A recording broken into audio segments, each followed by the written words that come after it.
Hello students, welcome to India largest learning platforms. यहाँ से आपको मिलते हैं daily live classes, live test and quizzes, structure courses and unlimited access. इसके लिए डाउनलोड करना होगा आपको अन अकेडमी का लर्निंग ऐप, और इसके डाउनलोड करते ही आप जुड़ जाते हैं इंडिया के टॉप 100 एजुकेटर्स के साथ। मैं योगेश्वर मिश्रा इस प्लेटफॉर्म से आपको इंडियन हिस्ट्री, पॉलिटी और बायोलॉजी की क्लास ले रहा हूँ जीएस पॉइंट ऑफ व्यू से। और ऑप्शनल विषय में मैं एंथ्रोपोलॉजी हिंदी माध्यम से ले रहा हूँ। मेरा कोड UZM10 है। आप इसके साथ क्या कर सकते एडमिशन लेंगे तो आपको 10% का बेनिफिट्स मिलता है।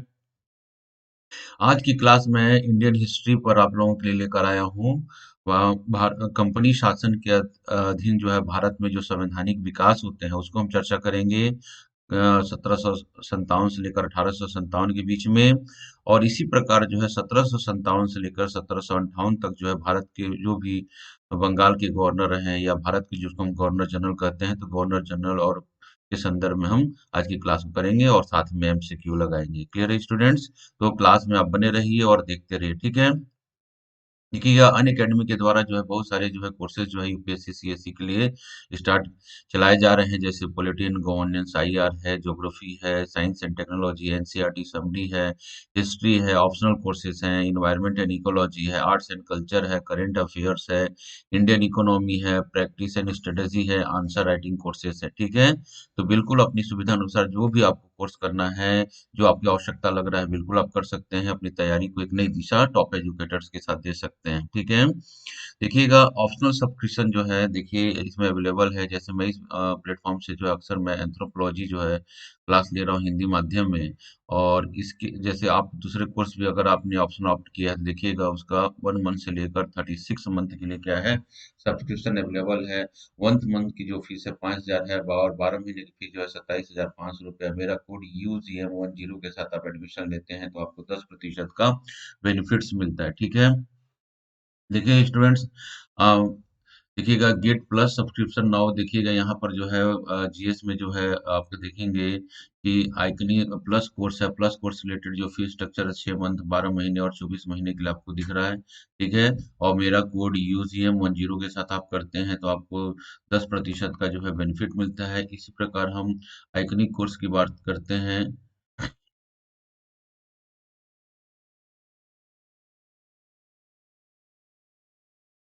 ठीक है। और देखिएगा आइकनिक सब्सक्रिप्शन की बात करते हैं तो ये 12 महीने के लिए जो है 74,500 रुपये है, और 24 महीने के लिए 1,15,750 रुपये है। मेरा कोड UGM10 के साथ एडमिशन लेते हैं तो आपको 10% का क्या होता है, आपको बेनिफिट्स मिलता है। कितना मिल रहा है? 10% का आपको जो है बेनिफिट्स मिलता है स्टूडेंट, ठीक।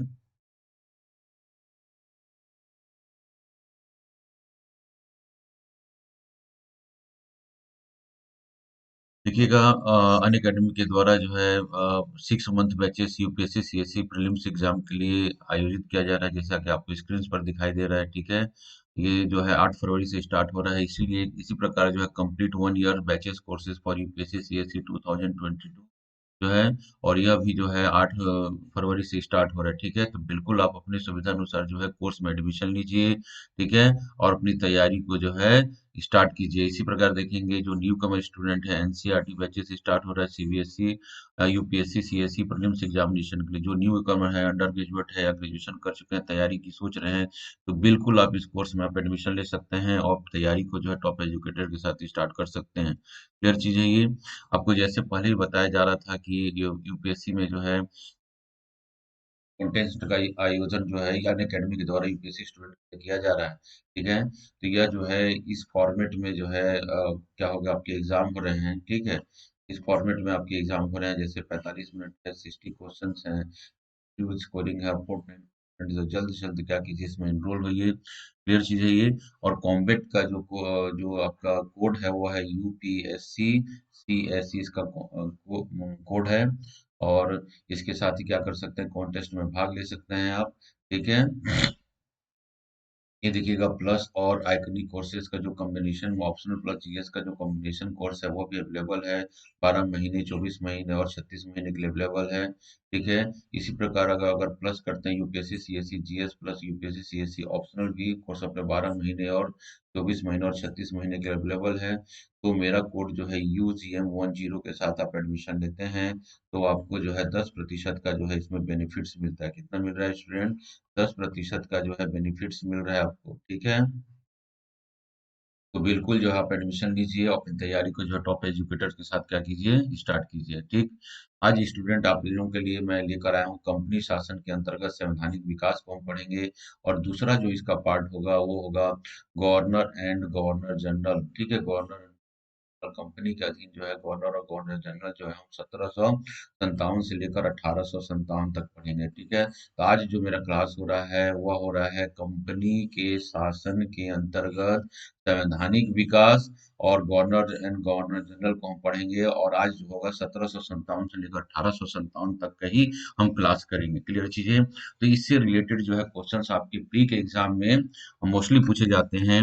और यह जो क्लासेस है अभी जो मैंने बनाया है ये केवल यूपीएससी प्री एग्जाम के लिए बनाया है। तो यूपीएससी प्री जो है बच्चे एग्जाम इस साल दे रहे हैं और जो बच्चे भविष्य में देने वाले हैं स्टेट पीएससी के एग्जाम के लिए भी अब बराबर फायदेमंद है। तो आप इसको जरूर इस वीडियो को लेक्चर को जो देखिएगा और अंत तक बने रहिए क्योंकि बीच बीच में जो है आप लोगों को एमसीक्यू भी इस संबंधित मिलेगा। तो आपका सारा कॉन्सेप्ट और फैक्ट जो है इस क्लास के माध्यम से आपको मिलेगा, फिर कहीं और दूसरी जगह से आपको पढ़ने की आवश्यकता नहीं होगी, ठीक है।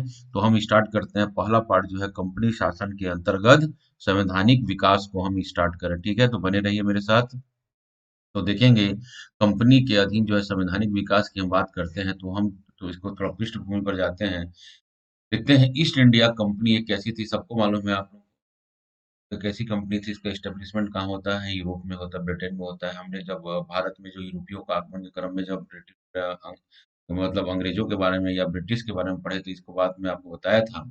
ईस्ट इंडिया कंपनी कैसी है? एक व्यापारी कंपनी है और इसका सर्वोच्च अधिकारी जो है इंग्लैंड में रहता था, ठीक है। कंपनी के अधिकारियों ने 1765 में जब बंगाल पर अपना नियंत्रण किया तो इसके प्रशासनिक ढांचे में कोई उनका कोई नवीनता लाने का इनका कोई इरादा नहीं था। यहाँ बात को सोचिएगा, आप समझिएगा, ठीक है। पर भारत के एक विशाल साम्राज्य को हथिया लेने के बाद इस पर नियंत्रण रखने और शासन चलाने के लिए कंपनी को उपयुक्त तरीके तैयार करने पड़े। तो समझिए पृष्ठभूमि में क्या बोल रहा है, हमें ध्यान दिया गया। ईस्ट इंडिया कंपनी कैसी थी? यह एक व्यापारिक कंपनी थी। इसका सर्वोच्च अधिकारी कहाँ हो रहा है? इंग्लैंड में रहता था, ठीक है। सब जब तक बक्सर का युद्ध और प्लासी के युद्ध के क्या के बाद क्या होता है कि वह एक पूरा बंगाल पर जो है इनका आधिपत्य स्थापित हो जाता है, ठीक है। और धीरे धीरे क्या करते हैं, यह एक व्यापारिक कंपनी नहीं बनकर आ जाती है, क्या होता है एक साम्राज्यवादी विचारधारा से क्या करते हैं पूरे भारत पर जो है धीरे धीरे अपना पैर जमाने लग जाते हैं। एक विशाल साम्राज्य की जब स्थापना हो जा रही है यहाँ पे धीरे धीरे, तो इस पर नियंत्रण रखने के लिए और शासन चलाने के लिए कंपनी को जो है कुछ तरीके अपनाने पड़े, ठीक है। उसी संदर्भ में हम देख रहे हैं तो भारत पर राजनीतिक आधिपत्य से लेकर अनेक समस्याएं उत्पन्न हो गई और ईस्ट इंडिया कंपनी और उसके साम्राज्य का ब्रिटेन की सरकार के साथ संबंधों का निर्धारण एवं कंपनी की गतिविधियों पर अंकुश लगाना अब आवश्यक हो गया था, खासकर किसका? ब्रिटेन की सरकार का।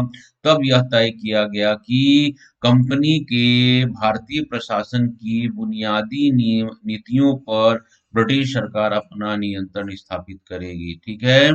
तो भारत पर राजनीतिक आधिपत्य से अनेक समस्याएं उत्पन्न हो रही थी और ईस्ट इंडिया कंपनी और उसके साम्राज्य का ब्रिटेन की सरकार के साथ संबंधों का निर्धारण और कंपनी की गतिविधियों पर नियंत्रण स्थापित करने के लिए जो है ब्रिटिश सरकार ने क्या किया, कुछ संवैधानिक प्रावधान किए। उसी के संदर्भ में आज क्लास कर रहे हैं हम।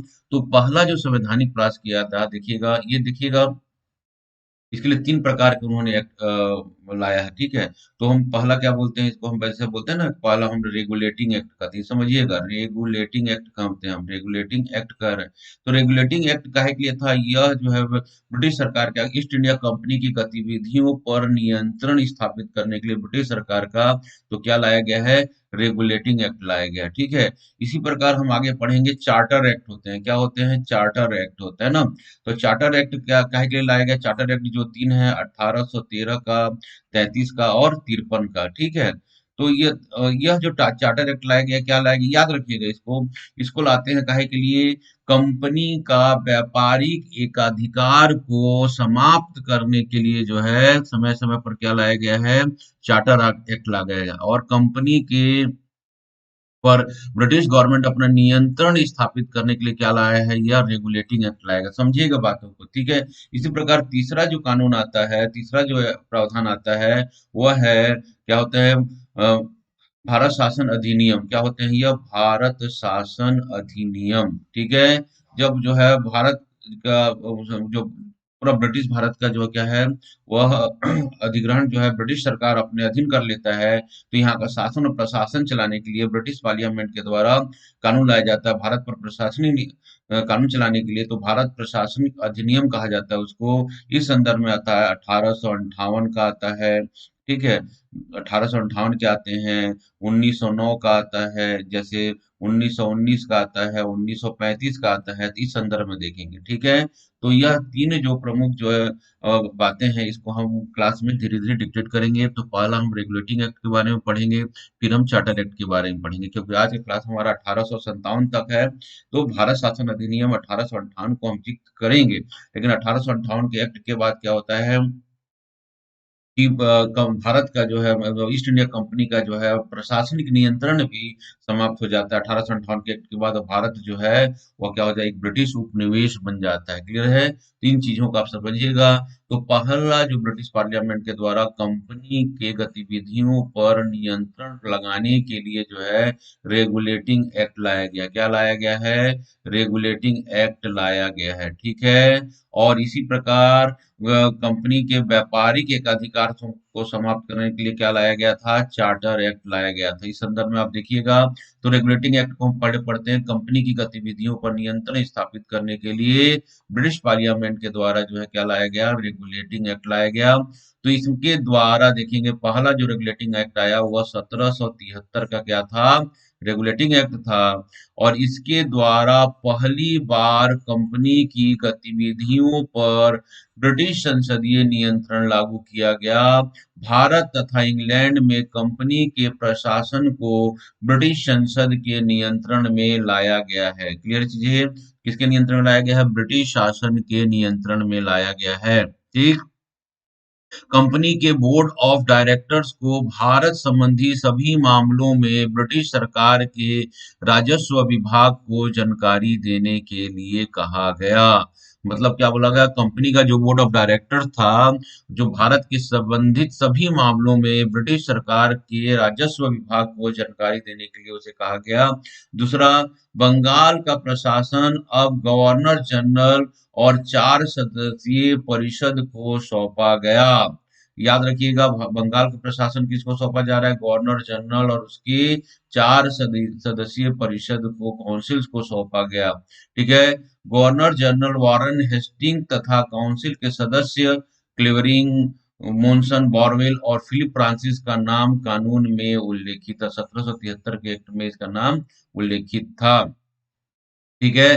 तो बंगाल का प्रशासन देखिए, 1773 का रेगुलेटिंग एक्ट हम देख रहे हैं। तो गवर्नर का प्रशासन, गवर्नर जनरल, उसके 4 सदस्यीय काउंसिल को सौंपा सौंपा गया, ठीक है। अब देखेंगे, सब परिषद गवर्नर जनरल मुंबई और मद्रास प्रेसिडेंसियों पर युद्ध और शांति के मामले में नियंत्रण रखा जा सकता था। मतलब जो बंगाल का गवर्नर था, उसका पूरा परिषद जो है मुंबई और मद्रास प्रेसिडेंसियों के गवर्नरों पर भी क्या कर सकता था, उनके युद्ध और शांति के मामले पर नियंत्रण रख सकता था। मतलब बंगाल जो प्रेसिडेंसी थी, उसको सुपरमेसी स्टेब्लिश किया गया, किसके ऊपर, मुंबई और मद्रास प्रेसिडेंसियों के ऊपर, ठीक है। इस बात को आप समझिएगा।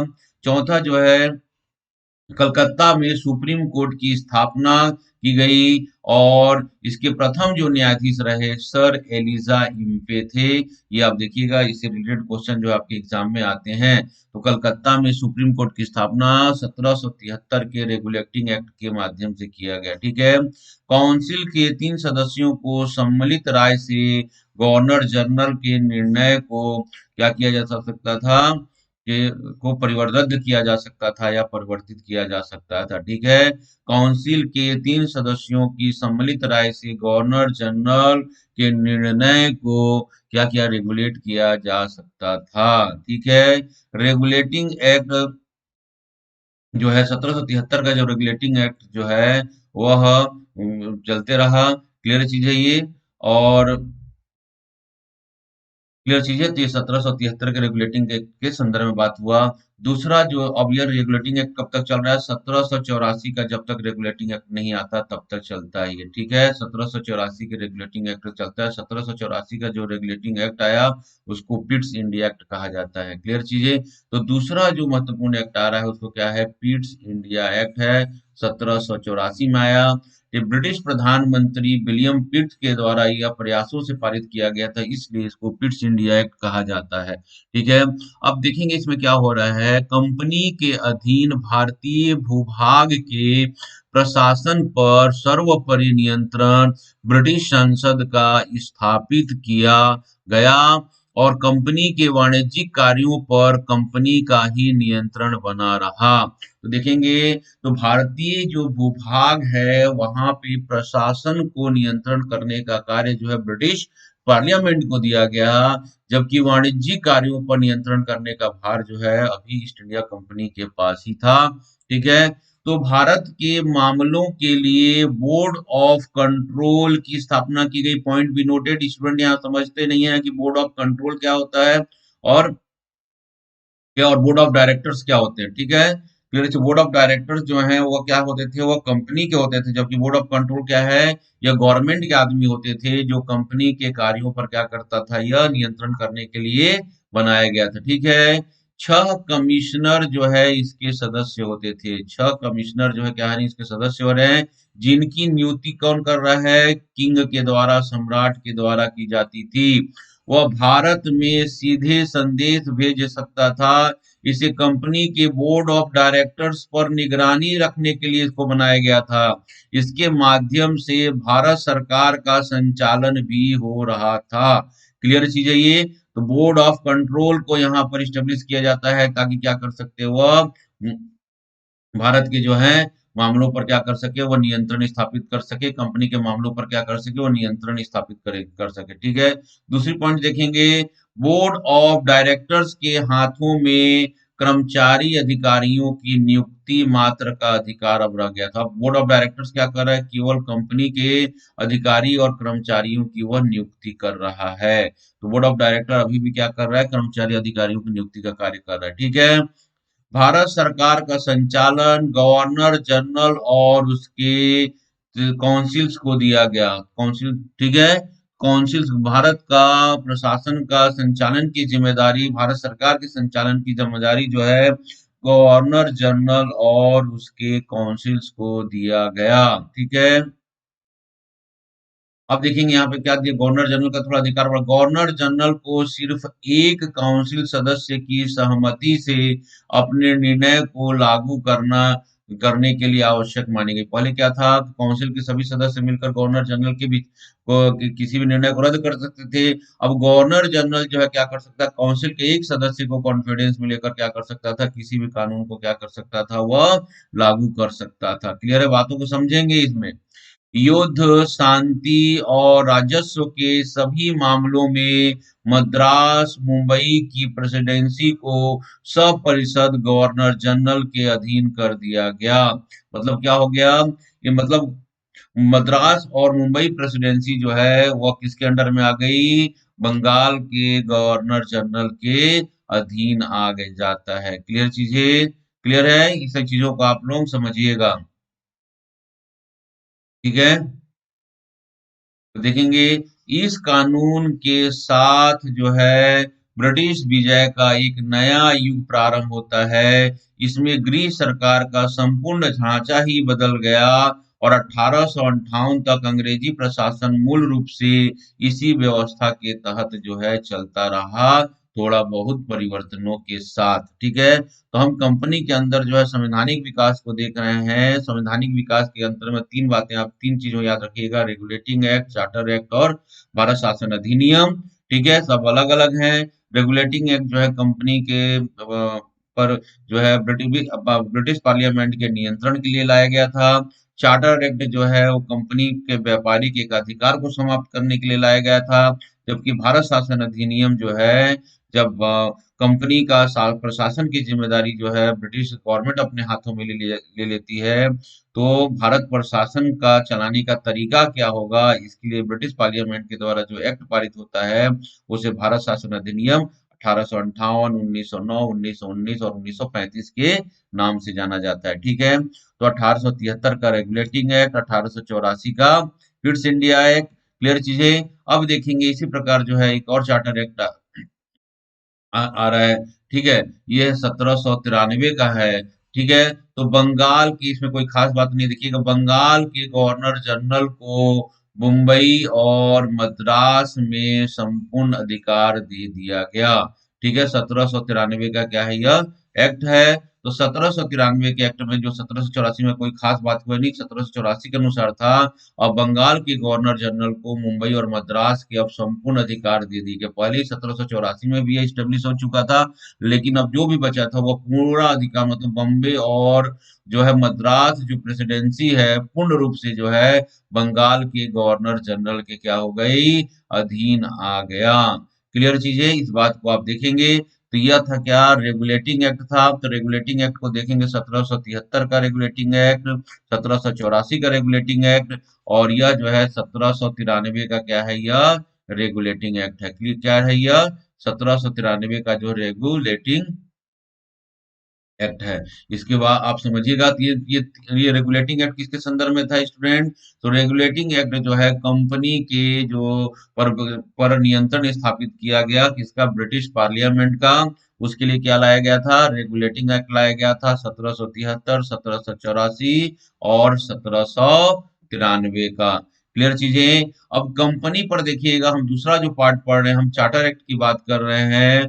तो चार्टर एक्ट की हम बात कर रहे हैं, तो कंपनी पर व्यापारिक जो एकाधिकार था उसको समाप्त करने के लिए चार्टर एक्ट लाए गए, मोस्टली इसके, और बाद में और बहुत सारे प्रावधान है। ठीक है, तो चार्टर एक्ट को हम देख रहे हैं, तो देखिएगा भारत भारतीय व्यापार पर कंपनी के एकाधिकार को अब समाप्त किया गया और सभी ब्रिटिश नागरिकों को भारत के साथ व्यापार करने की छूट दी गई।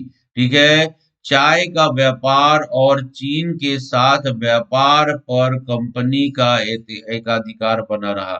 मतलब कभी भी चाय का पूरा बिजनेस जो है क्या कर रहा था, कंपनी कर रहा था, और चाइना के साथ जो है वो व्यापार जो है कंपनी का एकाधिकार बना, मतलब चाइना के साथ अभी भी ईस्ट इंडिया कंपनी ही क्या कर सकती है, ट्रेड कर सकती थी। और चाय का बिजनेस भी अभी पूरा पूर्ण रूप से क्या था, ईस्ट इंडिया कंपनी के हाथ में था। क्लियर चीजें। तो चाय और चीन के साथ, चाय और चीनी ऐसा मत कीजिएगा, चाय और चीन के साथ व्यापार पर कंपनियों का एक अधिकार अभी भी बना रहा।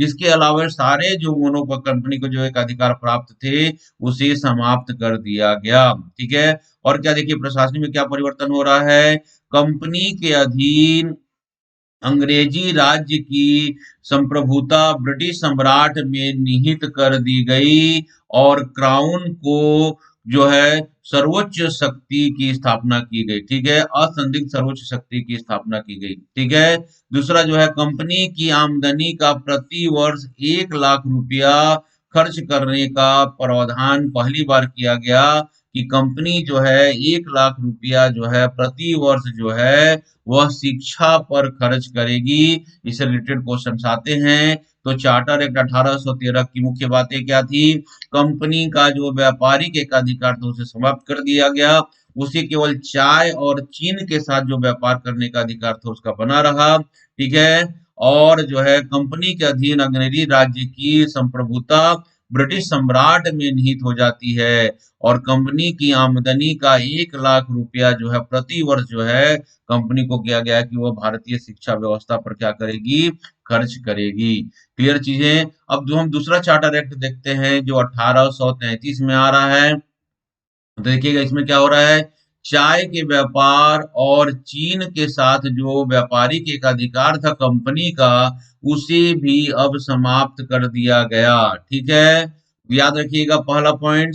फिर कंपनी की समस्त व्यापारिक क्रियाशीलता अब उठा दी गई और कंपनी ने अपनी समस्त संपत्ति का समर्पण जो है कर दिया और क्राउन के न्यासी एवं राजनीतिक एजेंट के रूप में वह काम करने वाली एक शुद्ध प्रशासकीय संस्था बन गई। क्लियर है। तो चार्टर एक्ट 1833 के माध्यम से क्या हो गया, कंपनी के जो है सभी प्रकार के जो हैं व्यापारिक एक अधिकार को क्या कर दिया गया, अब समाप्त कर दिया गया और केवल वह ईस्ट इंडिया कंपनी जो है ये अब प्रशासनिक संस्था बन के रह गई है। ठीक है। इस एक्ट के माध्यम से क्या किया गया, बंगाल का गवर्नर जनरल जो है अब भारत का गवर्नर जनरल कहा जाने लगा। मतलब वह जितने भी भारत में ब्रिटिश प्रांत थे उसका हेड हो गया और वह गवर्नर जनरल कहा जाने लगा। ठीक है, पहले बंगाल का गवर्नर जनरल था, अब इसे भारत का गवर्नर जनरल कहा जाने लगा। सर्वोच्च अधिकारी के रूप में गवर्नर जनरल उसके काउंसिल्स में भारतीय प्रशासन केंद्रीभूत हो गया। इसे governor general of India in councils कहा जाने लगा। क्लियर चीज है ये। गवर्नर जनरल और उसके काउंसिल्स को पूरे भारत के लिए कानून बनाने का अधिकार दिया गया और कानून निर्माण हेतु बैठक में सहायता के लिए काउंसिल्स में एक विधि सदस्य की भी नियुक्ति का प्रावधान किया गया। लॉ एक्सपर्ट एक्सपर्ट, ठीक है, या इसको लीगल एक्सपर्ट भी कह सकते हैं। कंपनी की सेवा में धर्म के आधार पर, लिंग के आधार पर, जाति के आधार पर, जन्म के आधार पर, वर्ण के आधार पर कोई भेदभाव नहीं किया जाएगा, ऐसा प्रावधान किया गया। इस तरह उच्च पदों पर प्रशासन में भारतीयों की नियुक्ति की स्वीकृति दी गई। याद रखिएगा बातों को। ठीक है, गवर्नर जनरल और उसके काउंसिल्स को पूरे भारत के लिए कानून बनाने का अधिकार दे दिया गया और एक विधि सदस्य को क्या किया, स्थायी तौर पर नियुक्ति करने का प्रावधान किया गया। और कंपनी की सर्विस में लिंग के आधार पर, धर्म के आधार पर, जाति के आधार पर किसी प्रकार का कोई भेदभाव नहीं किया जाएगा। और 1833 के चार्टर की मुख्य विशेषता थी, कंपनी का व्यापारिक मोनोपोली जो है पूर्ण रूप से अब समाप्त हो जाता है। ठीक है, प्रशासन की जिम्मेदारी जो उसके हाथों में अभी भी बनी हुई है। क्लियर चीज है ये। अब देखते हैं तीसरा जो चार्टर एक्ट आ रहा है, 1853 का चार्टर एक्ट आ रहा है, इसके संदर्भ में देखेंगे। अब इस बात इसमें देखिएगा, संसदीय पद्धति का आरंभ हुआ। भारत में जो है संसदीय पद्धति का आरंभ हो रहा है। कानून बनाने के लिए गवर्नर जनरल और उसकी काउंसिल्स में और अन्य 6 सदस्यों को, जिसे लेजिस्लेटिव काउंसलर कहलाए, उनकी नियुक्ति की गई और कुल मिलाकर एक कानून निर्मात्री सभा बनी और इसके द्वारा स्वीकृत प्रारूप गवर्नर जनरल की स्वीकृति के बाद कानून बनता था। मतलब भारत के संदर्भ में कानून बनाने के लिए लेजिस्लेटिव काउंसलर्स की नियुक्ति की गई। वो 6 सदस्यों का टीम था जो भारत के संदर्भ में क्या कर रहा था, कानून का निर्माण कर रहा था। जब ये लेजिस्लेटिव काउंसलर कानून बनाता था तो गवर्नर जनरल के परमिशन से वो कानून जो है क्या होता था, लागू हो जाता था, उसको मान्यता मिल जाती थी। ठीक है। और अस्थायी विधि सदस्य को काउंसिल्स का स्थायी सदस्य बना दिया गया। क्लियर चीज है ये। और भारत के लिए समरूप कानून बनाने और कानूनों के संग्रह के लिए लंदन में एक विधि आयोग बना और यह विधि आयोग जो है क्या किया, यह civil procedure code, Indian penal code और क्रिमिनल प्रोसीजर कोड को क्या संहिता तैयार किया। तो क्या किया, 1853 के तहत क्या बनाया गया, एक विधि आयोग बनाने की बात की गई जो भारत के संदर्भ में क्या करेगा, civil procedure code, Indian penal code और क्रिमिनल प्रोसीजर कोड की क्या करेगा, निर्माण करेगा और संकलन किया भी गया। Civil procedure code 1859, Indian penal code 1860 और क्रिमिनल प्रोसीजर कोड 1861। याद रखेंगे चीजों को। ठीक है। नेक्स्ट देखेंगे, डायरेक्टर से असैनिक सेवाओं में भर्ती के अधिकार अब छीन लिए गए। ठीक है, देखेंगे कंपनी के जो डायरेक्ट बोर्ड ऑफ डायरेक्टर थे, असैनिक सेवाओं की के में भर्ती का अधिकार अब छीन लिए गए। अब सिविल सेवाओं में खुली प्रतियोगी परीक्षा के माध्यम से भर्ती का प्रावधान किया गया। मतलब जो है असैनिक मतलब सिविल सर्विसेज के लिए अब क्या किया जा रहा है, खुली प्रतियोगिता परीक्षाओं का आयोजन करने की बात की गई।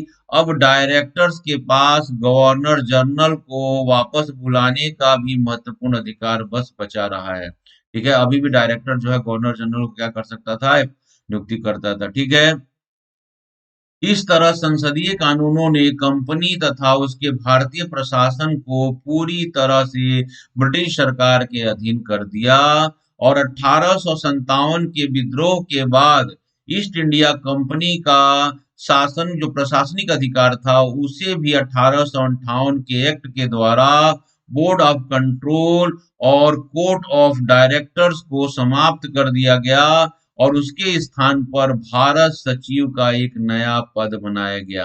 मतलब इस 1857 की जब क्रांति हो जाती है तो एक और नया अधिनियम आता है जिसको बोलते हैं भारत शासन अधिनियम। ठीक है, 1858। ये ठीक है, इसके माध्यम से जो है board of control, board of director सभी को नष्ट खत्म कर दिया गया, और जो एक नया पद बना दिया जिसे भारत सचिव का पद कहा जाता था। अब जो है भारत पर जो है संबंधित मामलों पर सभी निर्णय लेने का अधिकार जो है भारत सचिव को प्राप्त हो जाता है। क्लियर चीज है ये। ठीक है, तो इस संदर्भ में 1858 का हम एक्ट देख लेते हैं। क्लियर चीज है ये। तो 1858 के एक्ट के संदर्भ में हम बात करेंगे, इसके क्या प्रावधान है। तो 1858 के एक्ट में ब्रिटिश शासन द्वारा पारित कानून ने शासन का अधिकार ईस्ट इंडिया कंपनी से छीनकर ब्रिटिश क्राउन को दे दिया। मतलब ईस्ट इंडिया कंपनी का प्रशासन के अधिकार भी अब समाप्त हो गया। ठीक है, इससे पहले भारत पर सत्ता कंपनी के डायरेक्टर्स और बोर्ड ऑफ कंट्रोल को थी। अब जो है शासन भारत सचिव के पास आ गया, secretary of states for India को दिया गया, और उसकी सहायता के लिए काउंसिल्स की नियुक्ति की गई। भारत सचिव जो है कैबिनेट मंत्री का दर्जा रखता था। ठीक है, भारत सचिव ब्रिटिश कैबिनेट का क्या होता था, वह सदस्य था, और वह संसद के प्रति उत्तरदायी होता था। इस तरह भारत की सत्ता जो है ब्रिटिश संसद के अधीन आ गया, और भारत जो है ब्रिटिश सरकार का जो है ब्रिटिश गवर्नमेंट का एक उपनिवेश बन गया। ठीक है, भारत सचिव के वेतन भत्ते भारतीय राजस्व से दिए जाते थे। ठीक है, भारत मंत्री के परामर्श हेतु मतलब वही भारत सचिव के परामर्श हेतु 15 सदस्यीय सदस्य होता था, जिसे काउंसिल्स ऑफ इंडिया कहा जाता था, जिसमें 7 सदस्य डायरेक्टर्स द्वारा निर्वाचित और 8 सदस्य जो है सम्राट द्वारा मनोनीत होते थे। कंपनी के डायरेक्टर्स के द्वारा 7 सदस्य और 8 सदस्य जो हैं सम्राट के द्वारा नॉमिनेटेड होते थे। याद रखिएगा, 1858 के एक्ट के माध्यम से ईस्ट इंडिया कंपनी का प्रशासनिक अधिकार भी अब भारत से छूट जाता है, और भारत जो है ब्रिटिश प्रशासन का क्या होता है, ब्रिटिश का क्या हो जाती है, एक मुनीर से बन जाता है। ठीक है, भारत सचिव काउंसिल्स ऑफ इंडिया का अध्यक्ष होता था। वह बैठकों की अध्यक्षता करता था, वीटो पावर था उसके पास, हर आदेश पर हस्ताक्षर सहित आदि भारत के तमाम छोटे मोटे मामलों पर भारत सचिव का नियंत्रण होता था। ठीक है, तो भारत सचिव की महत्वपूर्ण भूमिका स्थापित होती है। भारत का शासन पहले की तरह ही गवर्नर जनरल इन काउंसिल्स द्वारा चलाया जाता था। भारत में प्रशासन के लिए क्या था, गवर्नर जनरल और काउंसिल था। भारत सचिव का ऑफिस कहाँ था, यह भारत सचिव का जो ऑफिस था वह लंदन में था, ब्रिटेन में था। क्लियर चीजें। और भारत पर प्रशासन करने का क्या करता था, वो गवर्नर जनरल उसकी काउंसिल की जिम्मेदारी देता था। गवर्नर जनरल को वायसराय अब कहा जाने, गवर्नर जनरल एंड वायसराय कहा जाने लगा, और सम्राट के व्यक्तिगत प्रतिनिधि की उसको पदवी दी गई। गवर्नर जनरल अपनी काउंसिल्स के निर्णय को रद्द कर सकता था। मतलब गवर्नर जनरल को क्या बहुत सारे अधिकार जो है इसके माध्यम से मिला गए, उसे गवर्नर जनरल और वायसराय कहा जाने लगा। दो पद नाम दिए गए, गवर्नर जनरल को और वायसराय। तो गवर्नर जनरल जो है वो किसका प्रतिनिधि था, वह ब्रिटिश प्रांतों का, भारत में जो ब्रिटिश अधिकार क्षेत्र थे उसका वो रिप्रेजेंट करता था, और वायसराय के रूप में भारत की जो देशी रियासतें थे उनको क्या करता था, वह रिप्रेजेंट कर रहा था। ठीक है, तो इसको दो पद नाम हो गया, governor general and viceroy. Clear चीजें, तो देशी रियासतों के संदर्भ में वायसराय को देखेंगे और ब्रिटिश प्रांत के संदर्भ में आप गवर्नर जनरल को देखेंगे, और दोनों ही एक ही व्यक्ति था, इसलिए उसे गवर्नर जनरल एंड वायसराय का शब्द दिया जाने लगा। क्लियर चीज है ये। ठीक है, गवर्नर जनरल और प्रांतीय गवर्नरों की नियुक्ति जो है सम्राट द्वारा भारत सचिव के परामर्श पर किया जाता था। ठीक है, तो भारत में जो गवर्नर जनरल और स्टेट्स के जो गवर्नरों की नियुक्ति की जाती थी वह सम्राट के द्वारा की जाती थी, लेकिन सलाह किसे लेता था, वह भारत सचिव से लेता था। ठीक है, इंडिया काउंसिल्स को निगम निकाय का दर्जा दिया गया था, जो भारत और इंग्लैंड में मुकदमा चलाने का भी अधिकार रखती थी। याद रखेंगे, सैनिक नौसैनिक शक्ति कंपनी से ब्रिटिश सरकार को चली गई, मतलब कंपनी का जो है पूर्ण रूप से भारत में समाप्त हो जाता है। कंपनी द्वारा प्रदत्त उपाधियां, संधियां, समझौते को मान्यता दी जाती है, और सुधार हेतु सामग्री द्वारा जो है घोषणा किया जाता है। और जब 1858 के एक्ट में जो बहुत सारे सुधार हुए तो महारानी का ये घोषणा पत्र आता है। ठीक है, यह ऐतिहासिक महत्व का अधिनियम था। इसमें द्वैध शासन के स्थान पर गृह शासन की स्थापना की गई। कुछ आलोचक इसे उत्तम सरकार का अधिनियम मानते हैं, और यह अधिनियम जो है शक्ति हस्तांतरण का प्रतीक कहा जा सकता है। यद्यपि आम नागरिकों के लिए संवैधानिक परिवर्तनों का प्रभाव कोई खास परिवर्तन लेकर नहीं आता है। ठीक है, तो हम बात करते हैं कंपनी के अधीन जो है, जो हमने बात किया जो संवैधानिक सुधार होते हैं, उस संदर्भ में आपने देखा, उसके संदर्भ में आपने क्या देखा, कंपनी के अंतर्गत संवैधानिक सुधार होते हैं, उसके अंतर्गत आपने देखा जो 1773 का रेगुलेटिंग एक्ट, 1784 का रेगुलेटिंग एक्ट, 1793 का रेगुलेटिंग एक्ट देखा, और चार्टर एक्ट देखा, 1813 का चार्टर एक्ट, 1833 का चार्टर एक्ट, 1853 का चार्टर एक्ट देखा आपने। ठीक है, यह क्या था, यह चार्टर एक्ट था, और यह क्या था, रेगुलेटिंग एक्ट था। क्या था यह, रेगुलेटिंग एक्ट था यह।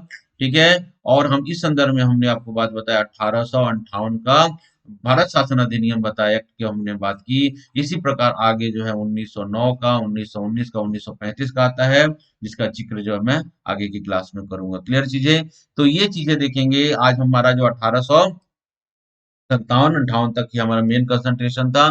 क्लियर चीजें, तो भारत के पर जो है संवैधानिक जो नियंत्रण स्थापित किया गया। ठीक है, भारत के ईस्ट इंडिया कंपनी को पर नियंत्रण स्थापित करने के लिए ब्रिटिश सरकार के द्वारा जो रेगुलेटिंग एक्ट लाए गए, व्यापारिक मोनोपोली को खत्म के लिए चार्टर एक्ट लाए गए, और वह कैसे शासन करना है उसके लिए 1858 का एक्ट लाया गया। इसी क्रम में हम क्या देखते हैं, यही इसी को हम बोलते हैं भारत में जो है ईस्ट इंडिया कंपनी के अधीन क्या बोलते हैं, हम संवैधानिक विकास की बात करते हैं। ब्रिटिश गवर्नमेंट के अधीन जो है संवैधानिक विकास की हम बात करते हैं। तो महत्वपूर्ण तथ्यों को मैं आप लोगों के लिए सामने लाया, और इसके संदर्भ में कुछ एमसीक्यू हैं जिसको आप बनाइएगा।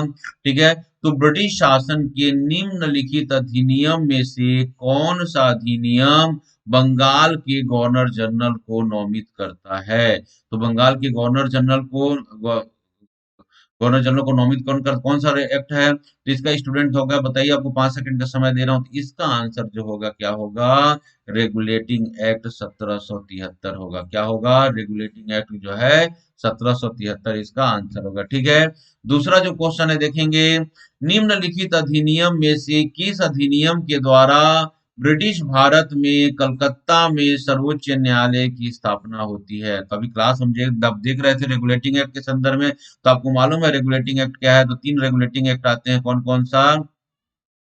1773, 1784 और 1793 का। और चार्टर एक्ट जो है 1813, 1833 और 1853। क्वेश्चन आपका है कि निम्नलिखित अधिनियम में से किस अधिनियम के द्वारा ब्रिटिश तो आपको मालूम है क्वेश्चन, इसका आंसर क्या होगा, रेगुलेटिंग एक्ट 1773। हमने जब 1773 को देखा तो इसी के संदर्भ में पहला ही हमने पढ़ा था इस चीजों को। ठीक है, नेक्स्ट हम बात करते हैं, क्वेश्चन देखिएगा, नेक्स्ट क्वेश्चन आप देखिएगा, निम्नलिखित में से कौन सा ब्रिटिश अधिनियम ने ब्रिटिश सरकार की संसदीय प्रणाली के विचार को प्रस्तुत किया?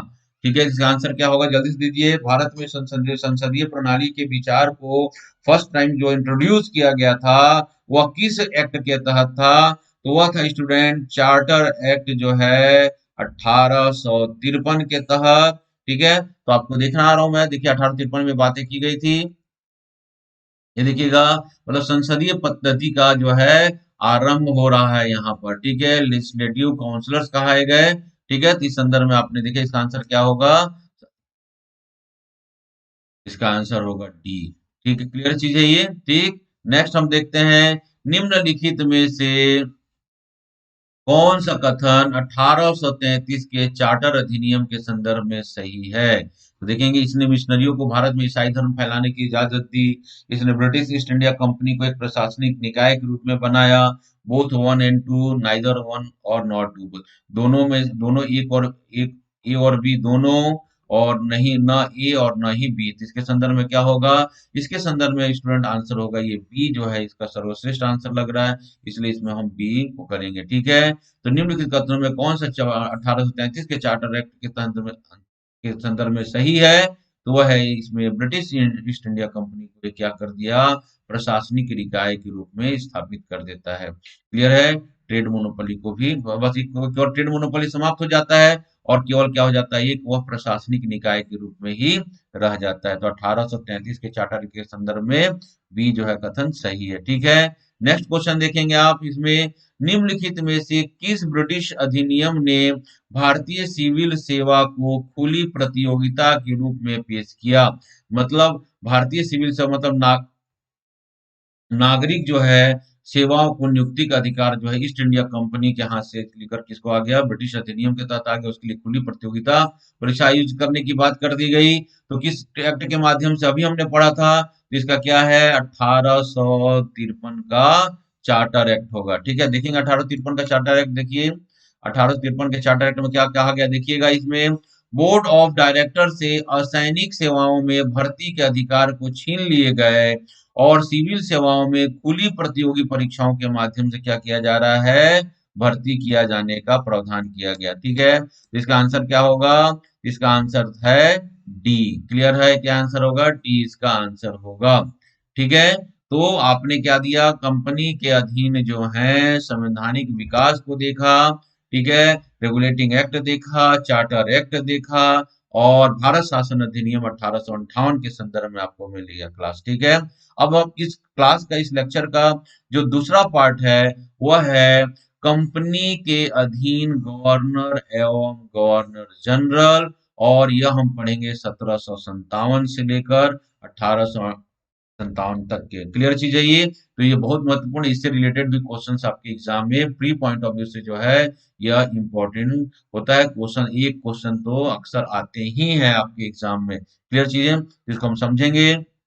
हम बात करते हैं गवर्नर और गवर्नर जनरल की बात कर रहे हैं। ठीक है, तो हम बात करते हैं 1757 से हम बात करते हैं, जब प्लासी के युद्ध हो रहा है उसके समय बात करते हैं। ठीक है, तो देखेंगे 1757 से 1760 हम बंगाल की गवर्नर की बात करेंगे, फिर बंगाल के गवर्नर जनरल की बात करेंगे। फिर बाद में क्या होता है, बंगाल का गवर्नर जनरल जो है क्या कहलाने लग जाता है? भारत का गवर्नर जनरल कहलाने लग जाता है।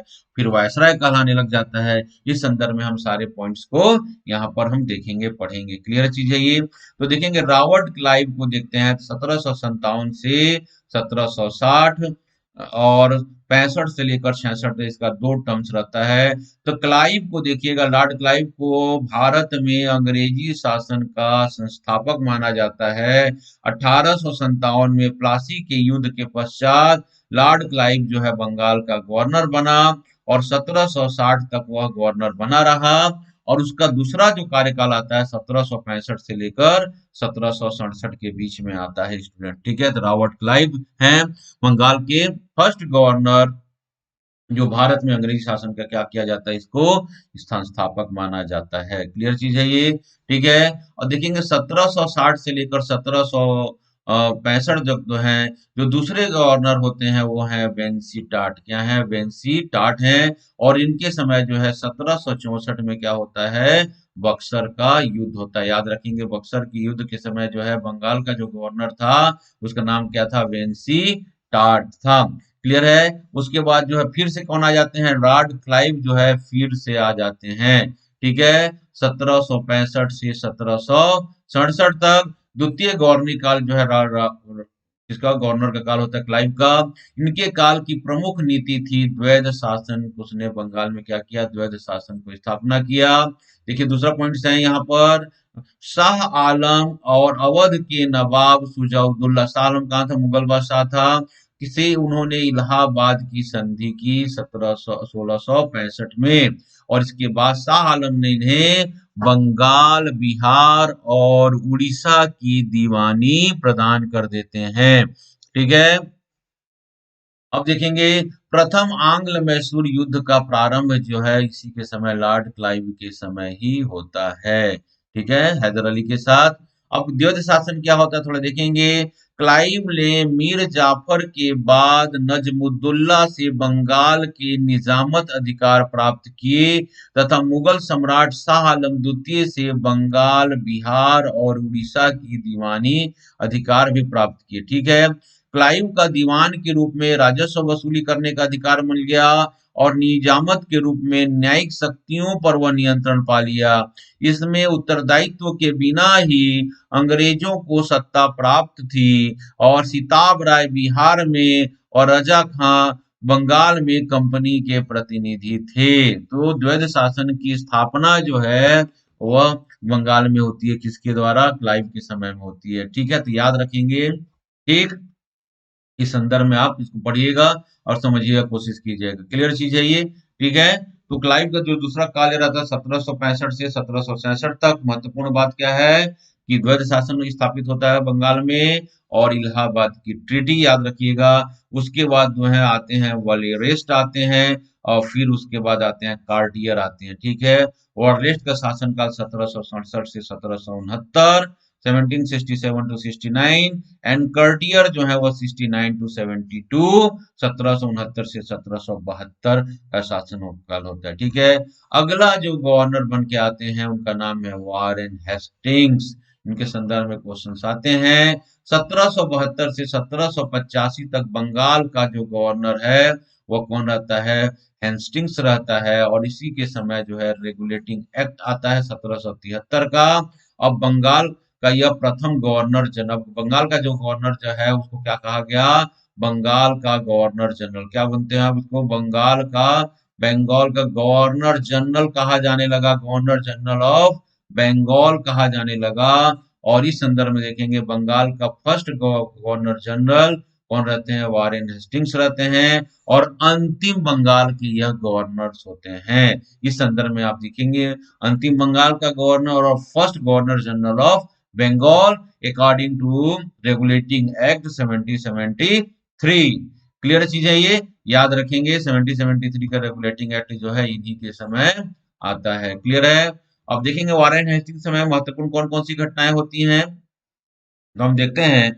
वो देखेंगे वारेन हेस्टिंग्स ने द्वैध शासन प्रणाली के दोषों को देखते हुए उसे समाप्त कर देते हैं, और प्रत्येक जिले में राजस्व वसूल करने हेतु उन्होंने क्या की, कलेक्टरों की नियुक्ति की। तो कलेक्टर का काम क्या था, राजस्व वसूल करने का अधिकार दिया गया उनको। 1773 में बोर्ड ऑफ रेवेन्यू की स्थापना होती है, और राजधानी और टकसाल मुर्शिदाबाद से हटाकर कलकत्ता में स्थापित किया जाता है। ठीक है, लगान वसूल करने के लिए ठेकेदारों को 5 वर्ष के बंदोबस्त अधिकार दिए गए, और दस्तक प्रथा समाप्त कर दी जाती है, और गुमास्तों द्वारा कृषकों से लिए जाने वाला ददनी जो है वह रद्द कर दिया जाता है। ठीक है, याद रखेंगे इसको। भारत में आधुनिक न्याय व्यवस्था का भी इसे जन्मदाता माना जाता है, और प्रत्येक जिले में दीवानी और फौजदारी अदालतों की स्थापना की। और इन्हीं के समय जो है कलकत्ता में जो है सुप्रीम कोर्ट की स्थापना होता है 1773 रेगुलेटिंग एक्ट के तहत। और इन्होंने क्या किया, शाह आलम का पेंशन समाप्त कर दिया। ठीक है, तो वारेन हेस्टिंग्स के संदर्भ में क्या, राजस्व वसूल करने के लिए क्या किया, कलेक्टरों को किया, या द्वैध शासन को समाप्त कर दिया।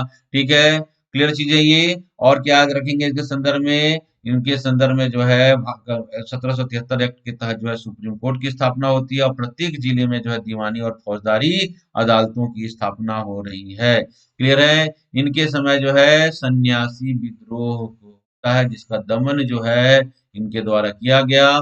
ठीक है, इनके ऊपर देखिएगा कुछ आरोप लगे हैं। नंद कुमार जो एक बंगाली ब्राह्मण था, उसे वारेन हेस्टिंग्स ने षड्यंत्र पूर्वक जालसाजी का आरोप लगाकर फांसी दे दिया। इसे न्यायिक हत्या कहा जाता है। ठीक है, हेस्टिंग्स ने बनारस के राजा चैत सिंह के साथ जो है दुर्व्यवहार किया था, उनका अपमान किया था।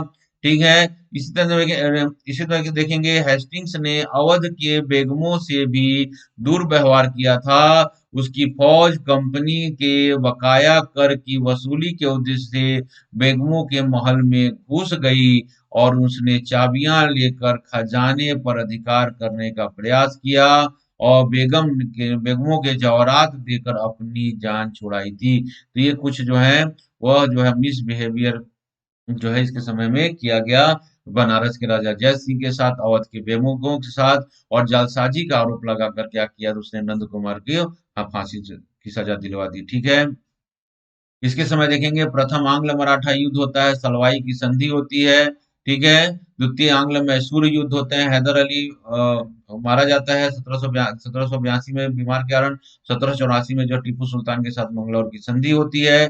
ठीक है, जेम्स अगस्टस हिक्की द्वारा भारत का पहला समाचार पत्र प्रकाशित किया जा रहा है जिसका नाम था बंगाल गजट। याद रखिएगा, यह क्वेश्चन जो है लोअर जो एग्जाम होते हैं, वन डे एग्जाम होते हैं, उसमें पूछा जाता है। ठीक है, इसी के समय याद रखिए ये भी क्वेश्चन जो पीएससी में आता है। इसी के समय जो है विलियम जोन्स के द्वारा जो है क्या है 1784 में जो है कलकत्ता में एशियाटिक सोसाइटी ऑफ बंगाल की स्थापना की गई थी। 1784 में इस पॉइंट्स को आप याद रखेंगे। ठीक है, देखिएगा इसके समय में रियासतों के संबंध में अपनाई गई नीति को रिंग फेंस की नीति कहते हैं। ठीक है, और जिसके अनुसार उसने अपने प्रभाव क्षेत्र वाले राज्यों की रक्षा के लिए पड़ोसी राज्यों की सीमाओं की रक्षा करने की चेष्टा की। क्लाइव और वारेन हेस्टिंग्स को ब्रिटिश समुदाय द्वारा नवाब कहकर आलोचना और वारेन हेस्टिंग्स पर इंग्लैंड में महाभियोग चलाया गया था, इस बात को याद रखेंगे। ठीक है, तो रिंग फेंस की नीति जो है वारेन हेस्टिंग्स के द्वारा जो लाया गया था। ठीक है, और रिंग फेंस की नीति क्या थी? उसने अपने प्रभाव वाले राज्यों की रक्षा के लिए क्या करता था, पड़ोसी राज्यों की सीमाओं की रक्षा करने की वो वादा करता था। और यह जो है देखेंगे ये रिंग फेंस की नीति जो है यह क्या है अपनी एक साम्राज्यवादी नीति का है विचार है। ठीक है, और क्लियर चीज है ये, इसको आप इस संदर्भ में देखेंगे। अब बात करते हैं हम जॉन मैकफरसन की। क्या बात कर रहे हैं? जो अगला जो आ रहा है, कौन आ रहा है? बंगाल का गवर्नर जॉन जॉन मैकफरसन। तो जॉन मैकफरसन का जो कार्यकाल 1785 से 1786 रहता है। अगला जो गवर्नर जनरल बंगाल के बन के आते हैं उनका नाम है लॉर्ड कॉर्नवालिस। ठीक है, वारेन हेस्टिंग्स के प्रशासन व्यवस्था तथा न्याय की स्थापना के लिए कई प्रयास किए तथापि न्याय संबंधी ढांचा दोषपूर्ण था जिसमें कॉर्नवालिस ने सुधारने का प्रयास किया। ठीक है, तो अब हम बात करते हैं 1787 से लेकर 93 तो लॉर्ड कॉर्नवालिस के संदर्भ इनके संदर्भ में बहुत सारे प्री में एग्जाम में क्वेश्चन आते हैं। तो उन्होंने न्यायिक सुधार क्या क्या की? तो पूर्व में कलेक्टरों को राजस्व वसूल करने तथा न्याय संबंधी दोनों ही कार्य करने पड़ते थे, किंतु कॉर्नवालिस ने क्या किया, इसमें परिवर्तन किया और कलेक्टरों के लिए केवल राजस्व वसूल करने का कार्य ही रखा। दीवानी और फौजदारी न्यायालयों को उसने पृथक कर दिया और जिला न्यायालयों और सर्किट कोर्ट अपीलीय न्यायालय की इसने स्थापना की। ठीक है, इसके लिए कार्नवालिस संहिता बनाया गया 1793 में जिसमें सभी नियम कानूनों का संग्रह किया गया। ठीक है, तो क्या बनाया गया? कार्नवालिस संहिता बनाया गया। ठीक है, और एक चीज को याद रखिएगा, भारतीय सिविल सेवा का जनक जो है वह लॉर्ड कार्नवालिस को ही कहा जाता है। क्लियर चीज है ये बात आप याद रखिएगा यहाँ पर। ठीक है, पुलिस व्यवस्था में उसने क्या सुधार किया तो देखेंगे पहले पुलिस का काम केवल जमींदारों के हाथों में था, उसने यह अधिकार उनसे छीन लिया और जिले में पुलिस अधीक्षक और थानों की स्थापना और थाने मतलब पूरे जिले को क्या किया, थानों में बांट दिया और जिले के लिए जो पुलिस अधीक्षक का पद बनाया और थाने की जिम्मेदारी के लिए उसने दरोगा या थानेदार के पद की नियुक्ति की। ठीक है। घूस, भ्रष्टाचार और निजी व्यापार के दोषों को इसने समाप्त किया। प्रशासनिक व्यवस्था का यूरोपीयकरण किया, उच्च पदों पर यूरोपियों को ही नियुक्ति देने का प्रावधान किया गया और संविधाबद्ध सेवाओं के द्वारा भारतीयों के लिए बंद कर दिए इसने। स्थायी बंदोबस्त या इस्तमरारी व्यवस्था को बंगाल, बिहार में लागू करने वाला यह उड़ीसा में लागू करवा दिया। ठीक है, जिसको परमानेंट सेटलमेंट कहते हैं। ठीक है। जो प्रशासनिक व्यवस्था कार्नवालिस ने स्थापित किया वह 1858 तक थोड़े बहुत परिवर्तनों के साथ चलते रहे। इसी के समय तीसरा आंग्ल मैसूर युद्ध 1790-92 में होता है, जिसमें अंग्रेज विजयी होते हैं और रंगपट्टनम की संधि होती है और आधा से ज्यादा जो है टीपू सुल्तान का राज्य जो है अंग्रेजों के अधीन आ जाता है। क्लियर है चीजें? ठीक है। तो इस प्रकार हम देखते हैं वारेन हेस्टिंग्स लॉर्ड कॉर्नवालिस का जो कार्यकाल 1787 से लेकर 1793 में। ठीक है। तो इसको आप देखेंगे, भारत में आईसीएस का जन्मदाता इसको कहा जाता है। ठीक है। अब देखते हैं अगला जो आ रहे हैं गवर्नर जनरल जो बंगाल के हैं वो है, उनका नाम है सर जॉन शोर। क्या है? जॉन शोर है। 1793 में ब्रिटिश शासन द्वारा जो है चार्टर एक्ट 1793 का पारित होता है, जिसको रेगुलेटर 1793 बोलते हैं। किसी भी दृष्टि से उतना महत्वपूर्ण नहीं रहा। कॉर्नवालिस के ही समान उसने विदेशी राज्यों के मामलों में तटस्थता की नीति का पालन किया। ठीक है। अगला जो आते हैं वायसराय, उनका नाम है लॉर्ड वेलेजली। ठीक है। और रिंग फेंस नीति का विस्तार जो है उसे क्या कहा जाता है? सहायक संधि कहा जाता है। और इस व्यवस्था को उन्होंने क्या किया? रिंग फेंस नीति का ही विस्तृत रूप क्या है? सहायक संधि है। ठीक है। उसकी इन नीतियों का लक्ष्य भारत में ब्रिटिश प्रभुसत्ता की स्थापना करना था और कंपनी के हितों की रक्षा और ब्रिटिश साम्राज्य की स्थापना के लिए उन्होंने सहायक संधि व्यवस्था को भारतीय राज्यों पर जबरदस्ती आरोपित कर दिया। 1798 से 1905 जो है इनका कार्यकाल रहा। क्या इनके कार्यकाल में क्या क्या महत्वपूर्ण बातें थी देखेंगे। कंपनी की प्रभुत्व संपन्न शक्ति को स्वीकार करना पड़ता था। ठीक है। ठीक है। अपने अधीन किसी यूरोपीय को नौकरी न देना। तद रियासतों के लिए मुख्य बातें क्या शर्तें देखिएगा। इनके तहत जो है रियासतों के लिए कुछ शर्तें आरोपित की गई, वह है कि रियासतों को अंग्रेजी कंपनी के प्रभुत्व संपन्न शक्ति को स्वीकार करना पड़ता था। अपने अधीन किसी यूरोपियों को उनको नौकरी नहीं देना होता था। अपनी विदेश नीति जो है अंग्रेजों के अधीन कर देना होता था और अपने दरबार में एक ब्रिटिश रेजिडेंट रखना होता था। यह क्या था? सहायक संधि के यह प्रावधान थे। क्या थे यह? सहायक संधि के यह प्रावधान थे। देखिएगा, यह मतलब रिंग फेंस नीति ही है, ये तरह से उसी का विस्तृत रूप है। क्या है? ऑक्सिलरी ट्रीटी या सहायक संधि। इसके बदले सहायक संधि स्वीकार करने वाले राज्यों को बाह्य आक्रमणों से जो है सुरक्षा देने की गारंटी देता था। कौन? ईस्ट इंडिया कंपनी या देता था। क्लियर चीजें? तो इस बात को समझिएगा। सहायक संधि की क्या मुख्य बातें थी, एग्जाम में आते हैं। और सहायक संधि स्वीकार करने वाले राज्यों में सबसे पहला नाम जो आता है हैदराबाद का निजाम का, मैसूर 1793 और 99 तीसरा आंग्ल में शुरू होता है, तंजौर, अवध, पेशवा, बरार के भोसले, सिंधिया, बड़ौदा के गायकवाड़, जोधपुर, जैतपुर, भरतपुर, बूंदी और मछली के जितने भी जो है रियासत थे, उन्होंने क्या किया? सहायक संधि को स्वीकार की। ठीक है। कुशासन के आधार पर शासक को पेंशन देकर अधिग्रहण कर लिया। ठीक है। तो कर्नाटक का, तंजौर का, सूरत का और फर्रुखाबाद का उन्होंने क्या किया? कुशासन का आरोप लगाकर उनके राज्य को क्या किया? अधिग्रहण कर लिया। ठीक है। तो कभी का क्वेश्चन आता है लॉर्ड वेलेजली की सहायक संधि के द्वारा पहला स्वीकार करने वाला राज्य कौन था? तो निजाम थे हैदराबाद के। याद रखेंगे 1798 में मैसूर जो दूसरा था। क्लियर चीज है ये।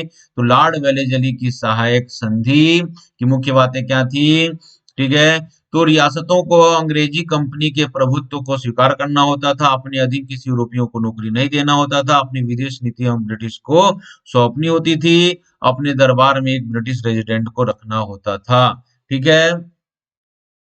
अब देखेंगे लॉर्ड वेलेस्ली ने क्या किया, क्या क्या साम्राज्य का विस्तार किया। 1799 में चतुर्थ आंग्ल मैसूर टूपी की मृत्यु, द्वितीय आंग्ल मराठा युद्ध, ठीक है, बाजीराव द्वितीय से बसिन की संधि, भोसले से देवराय की संधि, ठीक है, दिल्ली पर अंग्रेजों का अधिकार इसके समय होता है, और सिविल सेवकों के प्रशिक्षण हेतु कलकत्ता में फोर्ट विलियम कॉलेज किसने क्या की, स्थापना की। ये महत्वपूर्ण बात है इनके संदर्भ में। ठीक है। नेक्स्ट देखते हैं लॉर्ड कॉर्नवालिस का दूसरा कार्यकाल। वेलेस्ली की उग्र नीतियों के कारण उन्हें भारत भेजा जाता है, लेकिन 3 माह में उनकी मृत्यु हो जाती है। भारत में उनकी मृत्यु हो जाती है। भारत में उनकी समाधि कहाँ है, गाजीपुर में। ठीक है। उसके बाद देखेंगे जॉर्ज बार्लो, 1805 से 1807 अस्थायी तौर पर आए थे यह। ठीक है। होलकर से इन्होंने राजपुर घाट की संधि करवाई, और वेल्लोर में धार्मिक कारणों से सिपाही विद्रोह इनके समय में हुआ 1806 में। उसके बाद आते हैं कौन, लॉर्ड मिंटो, गवर्नर के आते हैं, गवर्नर जनरल बंगाल के। ठीक है। 1809 में राजा रणजीत सिंह से अमृतसर की संधि किया, ईरान के शाह से संधि की, और 1813 में इनके समय जो है ब्रिटिश संसद द्वारा चार्टर एक्ट आया गया, और इसके माध्यम से ईस्ट इंडिया कंपनी के जो है व्यापारिक एकाधिकार को समाप्त किया गया है। ठीक है। 1813 के चार्टर एक्ट इनके समय आया। फिर देखेंगे इनके बाद जो है लॉर्ड हेस्टिंग्स आते हैं। क्या नाम है, ये लॉर्ड हेस्टिंग्स हैं, जो 1813 से 1823 रहते हैं। इन लॉर्ड हेस्टिंग्स ने भी लॉर्ड वेलेस्ली की साम्राज्यवादी नीतियों को जारी रखते हुए भारत में साम्राज्य का विस्तार किया, और उसने बार्लो के हस्तक्षेप की नीति को त्याग कर अधीनस्थ पृथ्वीकरण की नीति अपनाई। ठीक है। इसके समय नेपाल युद्ध होता है, संगोली की संधि होती है, पिंडारियों का दमन करता है यह। ठीक है। मराठा शक्ति का अंत हो जाता है, तृतीय आंग्ल मराठा युद्ध जो इनके समय होता है, और पूरा मराठा जो है पेशवा का पद समाप्त कर दिया जाता है, और सबको जो अलग अलग संधि करने के लिए बाध्य कर देता है। ठीक है। महलवाड़ी व्यवस्था जो है पंजाब, उत्तर प्रदेश और पश्चिमी प्रांतों में लागू किया गया। इनके समय रैयतवाड़ी व्यवस्था जो है और रीड और मुनरो के द्वारा मद्रास और मुंबई में लागू होता है, कि उसमें कौन था, लॉर्ड हेस्टिंग्स जो है गवर्नर जनरल थे। न्याय व्यवस्था में सुधार होता है, अनिर्णित मुकदमों के निपटारे हेतु मुंसिफों की उन्होंने नियुक्ति की। ठीक है। तो ये महत्वपूर्ण जो चीज है इनके समय में, मतलब इसने भी क्या किया, लॉर्ड वेलेस्ली की साम्राज्यवादी नीतियों को उसने बढ़ाया। क्लियर चीज है ये, याद रखेंगे इस संदर्भ में। फिर आते हैं जॉन एडम्स आते हैं 1813 में, केवल 7 माह के लिए इनका कार्य। इनकी इस समय की प्रमुख घटना थी, उसने प्रेस पर से प्रतिबंध लगाया। उसने प्रेस पर क्या लगा दिया, प्रतिबंध लगा दिया, जॉन एडम्स, याद रखेंगे इन्होंने।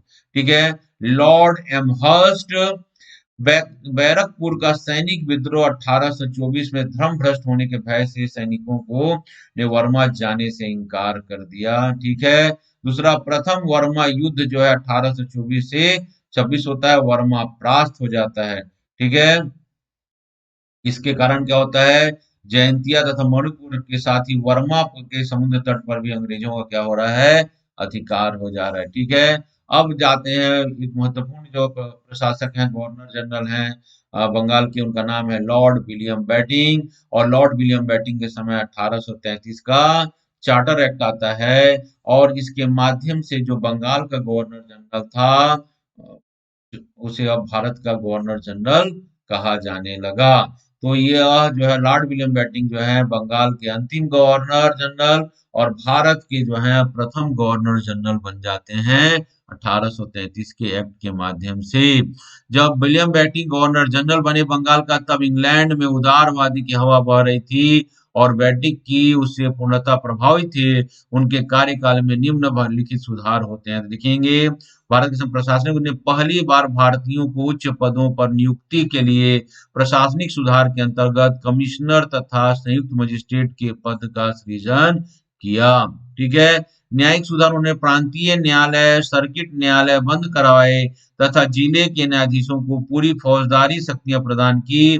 मुंसिफ तथा मुंसिफ सदर अमीन 2 नए पदों का सृजन किया। फारसी के स्थान पर प्रांतीय भाषाओं का प्रयोग किया। 1832 में संसदीय सुधार अधिनियम के अनुरूप लॉर्ड मैकाले की अध्यक्षता में उन्होंने विधि आयोग का गठन किया। तो पहला विधि आयोग का गठन जो है लॉर्ड विलियम बेंटिंक के समय मैकाले की अध्यक्षता में किया जाता है। ठीक है, क्लियर चीज है ये। दूसरा है सामाजिक सुधार, इन्होंने क्या किया देखेंगे, धर्म परिवर्तन की सुविधा और संपत्ति से वंचित नहीं, और धर्म सुधारकों को पूरे भारत में बसने की आजादी दे दी। ठीक है, तो कोई व्यक्ति अपनी स्वेच्छा से धर्म परिवर्तन कर सकता है, उसको संपत्ति से वंचित नहीं किया जा सकता, और धर्म सुधारकों को पूरे भारत में बसने की आजादी दे दी गई, कहीं भी आने जाने की स्वतंत्रता दी गई। इनके प्रयासों से देखेंगे 1829 में सती प्रथा पर प्रतिबंध लगा दिया गया, बाल वध पर प्रतिबंध लगा दिया गया, बंगाल रेगुलेशन एक्ट लाया गया, नर बलि पर रोका गया, मद्रास और उड़ीसा में ठगी प्रथा का दमन किया। ठीक है, कर्नल स्लीमैन इसके महत्वपूर्ण थे, लेकिन इनका कार्यकाल क्या था, विलियम बेंटिंक के समय था। इसने दास प्रथा का भी अंत कर दिया 1832 में। ठीक है, शिक्षा के सुधार के लिए लॉर्ड मैकाले की अध्यक्षता में 1835 में यह स्वीकार किया गया, और ठीक है, इनके समय जो और अंग्रेजी को ही शिक्षा का माध्यम बनाया गया। ठीक है, प्रथम मेडिकल कॉलेज की स्थापना कलकत्ता में इनके समय 1835 में होती है। तो शिक्षा के लिए जो लॉर्ड मैकाले ने सिफारिश की थी, उन्होंने क्या कर लिया, स्वीकार कर लिया, और अंग्रेजी माध्यम में शिक्षा की व्यवस्था बनी। ठीक है, देशी रियासतों के संबंध किंतु बैटिंग ने जहां तक संभव हो सका देशी रियासतों के प्रति अहस्तक्षेप की नीति का अनुसरण किया, किंतु मैसूर और कुर्ग आदि को कुशासन के आरोप के आधार पर ब्रिटिश साम्राज्य में विलय कर लिया गया। मैसूर 1831 और कुर्ग जो है 1834 में। ध्यान रखेंगे यहाँ पर जन कल्याणकारी कार्य करके गंगा नदी से नहरों का इसने निर्माण करवाया, सिंचाई सुविधा का विस्तार किया, और ग्रैंड ट्रंक रोड जो है पेशावर से कलकत्ता, आगरा, मुंबई के मार्ग का इसने निर्माण करवाया, और गंगा में जो है जलयान भी चलवाए। याद रखेंगे इनके जन कल्याणकारी कार्यों को, सती प्रथा का अंत करते हैं, ठीक है, इनके संदर्भ में मैकाले की शिक्षा पद्धति आती है, दास प्रथा का अंत करते हैं, ठगी व्यवस्था को समाप्त किया जाता है। ठीक है, इनके समय जो है क्या आया, चार्टर एक्ट आता है, और चार्टर एक्ट के माध्यम से कंपनी का जो है पूरी तरह से भारत पर व्यापारिक एकाधिकार समाप्त हो जाता है। अब बंगाल का गवर्नर जो है जनरल जो है अब भारत का गवर्नर जनरल कहा जाने लगा। इस आधार पर विलियम बेंटिंक जो है भारत के प्रथम गवर्नर जनरल बन जाते हैं। क्लियर चीज है ये, तो इन चीजों को आप याद रखिएगा। ठीक है, अब बात करते हैं हम चार्ल्स मेटकाफ की। तो यह विलियम बेंटिंक के बाद जो है गवर्नर जनरल बनकर आते हैं भारत का। इसके काल की महत्वपूर्ण घटना, प्रेस संबंधी सभी प्रतिबंधों को इसने हटा दिया। तो इसे क्या कहा जाता है, प्रेस पे से जितने भी प्रतिबंध थे उनको हटा दिया। याद रखेंगे 1835 इनका कार्यकाल था चार्ल्स मेटकाफ का। ठीक है, लॉर्ड ऑकलैंड 1836 से 42, 1835 से 36 लॉर्ड मेटकाफ का, और लॉर्ड ऑकलैंड का जो है 1836 से 42। इनके समय क्या हो रहा है, देखिए ऑकलैंड का काल ब्रिटिश शासन के सर्वाधिक दुर्भाग्यपूर्ण और अपमानजनक कार्य था। क्या क्या हो रहा है देखेंगे। देखिए प्रथम अफगान युद्ध जो है इनके समय में हो के लिए खुद अफगानों के साथ युद्ध करने के लिए अब इनकी आलोचना होती है। भारतीय डाक प्रणाली का उन्होंने सूत्रपात किया, ये ठीक है। ब्रिटेन की महारानी विक्टोरिया का इस समय राज्याभिषेक होता है। शिक्षा का फिर काला कानून भारतीयों को दीवानी मुकदमे में अंग्रेजों के स्तर पर रखा। ठीक है, ये देखेंगे इस संदर्भ में। फिर आता है लॉर्ड एलन बरो का शासनकाल देखेंगे 1882 से 44 में। इसमें समय लॉर्ड एलन बरो के संदर्भ में ऐसा कोई खास बात नहीं होता है। सिंध का जो है ब्रिटिश राज्य में क्या हो रहा है, विलय हो रहा है, और दास प्रथा का उन्होंने उन्मूलन करने के लिए क्या बनाया, एक नियम बना दिया, और 1843 में दास प्रथा को हमेशा के लिए क्या कर दिया गया, समाप्त कर दिया गया, और सिंध का जो है भारत में विलय हो जाता है। उस समय लॉर्ड एलन बरो जो भारत के गवर्नर जनरल थे। उसके बाद आते हैं लॉर्ड हॉर्डिंग 1844 से 48 तक। तो लॉर्ड हॉर्डिंग के समय जो देखिएगा इन्होंने खोड़ जनजाति में प्रचलित नरबलि प्रथा पर प्रतिबंध लगा दिया। ठीक है, और रविवार को छुट्टी या अवकाश जो घोषित करना जो है इन्हीं के समय में चालू हुआ। ठीक है, लॉर्ड हॉर्डिंग के बाद आते हैं लॉर्ड डलहौजी, ये बहुत इंपॉर्टेंट है। लॉर्ड डलहौजी जो है भारत के गवर्नर जनरल बनकर आते हैं। उस समय तक सबसे कम उम्र के गवर्नर जनरल होने का उनको गौरव प्राप्त था। वह महान साम्राज्यवादी ही नहीं, वरन वह एक श्रेष्ठ प्रशासक भी थे। उसने घोषणा की कि भारत के सभी देशों के राज्यों का खात्मा अब कुछ समय की ही बात है। ठीक है। इनके समय में क्या हो रहा है देखेंगे, द्वितीय आंग्ल सिख युद्ध होता है, पंजाब का विलय हो जाता है ब्रिटिश प्रांत में। और द्वितीय बर्मा युद्ध होता है 1852 में। और लोअर बर्मा का विलय जो है भारतीय हो जाता है, सिक्किम पर भारत का अधिकार हो जाता है। ठीक है। इनकी महत्वपूर्ण जो नीतियां थी, वो कौन सी थी, जिनके नाम से भी जाना जाता है, डलहौजी की हड़प नीति, डॉक्ट्रिन ऑफ लैप्स। इस सिद्धांत के अनुसार अगर किसी सुरक्षा प्राप्त अधीन राज्य का शासक बिना एक स्वाभाविक उत्तराधिकारी के मर जाता है, तो उसका राज्य उसके दत्तक उत्तराधिकारी को नहीं सौंपा जाएगा। निसंतान मरने वाले नरेशों को पुत्र गोद लेने हेतु अंग्रेजों की सहमति अनिवार्य है। इसके बिना उस राज्य का विलय कर लिया जाएगा। इस हेतु डलहौजी ने देशी राज्यों को 3 श्रेणियों में बांटा: स्वतंत्र राज्य, कंपनी पर आश्रित राज्य और कंपनी के अधीन राज्य। ठीक है। क्लियर चीज है ये। और डलहौजी के हड़प नीति के तहत जो है, जो राज्य हड़पे गए उनमें से स्वर प्रमुख राज्य था सतारा। ठीक है। और इस क्रम में देखेंगे कौन कौन से राज्य जो है डलहौजी की हड़प नीति का शिकार हुई। तो जैतपुर, संबलपुर, बघाट, उदयपुर, नागपुर, झांसी इत्यादि राज्य थे जो डलहौजी की हड़प नीतियों का क्या हो रहे हैं, शिकार हो रहे हैं। ठीक है। डलहौजी ने अपनी साम्राज्य लिप्सा की नीति को पूरा करने के लिए अवध के नवाब वाजिद अली शाह पर कुशासन का आरोप लगाकर 1856 में उसे अपने साम्राज्य में मिला लिया। और बरार का भी उन्होंने क्या कर लिया, विलय कर लिया 1853 में। क्लियर चीज है ये, याद रखेंगे। ठीक है। डलहौजी ने अपने सामान्य साम्राज्य लिप्सा नीति से कुछ नवाब वाजिद अली शाह पर कुशासन का आरोप लगाकर 1856 के साम्राज्य को क्या कर लिया, हड़प लिया। और देसी नरेशों के पदों और पेंशनरों को भी उसने समाप्त कर दिया। नाना साहब और बाजीराव के उत्तराधिकारी 1852 में उन्होंने पेंशन समाप्त कर दिया। कर्नाटक के नवाब और तंजौर के शासक का पद समाप्त कर दिया 1854। ठीक है। डलहौजी की साम्राज्यवादी नीति में स्वतंत्र प्रशासन क्षेत्र विस्तार के कारण सीधे प्रशासन के लिए नवीन नॉन रेगुलेशन प्रांतों का गठन कर कमिश्नरों की नियुक्ति की। ठीक है। सैन्य सुधार क्या किया, साम्राज्य की सुरक्षा के लिए मेरठ में सैनिक केंद्र की स्थापना की, जो पहले बंगाल में था। तोपखाना कलकत्ता से मेरठ लाया गया और सेना का मुख्यालय कार्यालय शिमला बनाया गया। गोरखों की एक पृथक टुकड़ी बनाई गई, जिसने 1857 के विद्रोह में अंग्रेजों हेतु महत्वपूर्ण भूमिका निभाई। सेना में भारतीयों की संख्या कम करने तथा अंग्रेजों की संख्या बढ़ाने का प्रयास किया गया। ये डलहौजी की जो है कुछ नीतियां हैं, और इसको आप देखिएगा, इसी क्वेश्चन जो है एग्जाम में अक्सर आपके आते रहते हैं। ठीक है। अब देखेंगे डलहौजी के समय क्या हो रहा है और क्या हो रहा है। कंपनी के साम्राज्य की सुरक्षा, सेना के शीघ्र आवागमन तथा कंपनी के व्यापारिक माल को साम्राज्य के दूरस्थ क्षेत्रों तक पहुंचाने के लिए डलहौजी ने आवागमन के साधनों तथा सूचना के साधनों में वृद्धि की। इन्हीं के समय सबसे पहले 1853 में मुंबई और थाने के मध्य जो है पहली ट्रेन चलाई गई थी, याद रखेंगे इसको। भारतीय डाक तार विभाग की स्थापना की गई थी। अभी तो तार विभाग को समाप्त कर दिया गया है, लेकिन डाक तो है ही है। तो 1852 में डाक तार विभाग की स्थापना की गई थी। और प्रथम डाक टिकट जो है कराची में जारी हुआ था। और 1852 में पैनी पोस्टेज उसको कहा गया। ठीक है। प्रथम टेलीग्राफिक लाइन की शुरुआत जो है कलकत्ता से आगरा के मध्य किया गया। इन्हीं के समय में ग्रांड ट्रंक रोड का जो है पुनर्निर्माण करवाया गया था। तो आवागमन के परिवहन के में भी इन्होंने क्या किया, संचार में उल्लेखनीय भूमिका है। प्रथम डाक टिकट जारी करने का श्रेय भी इनको जाता है। ठीक है।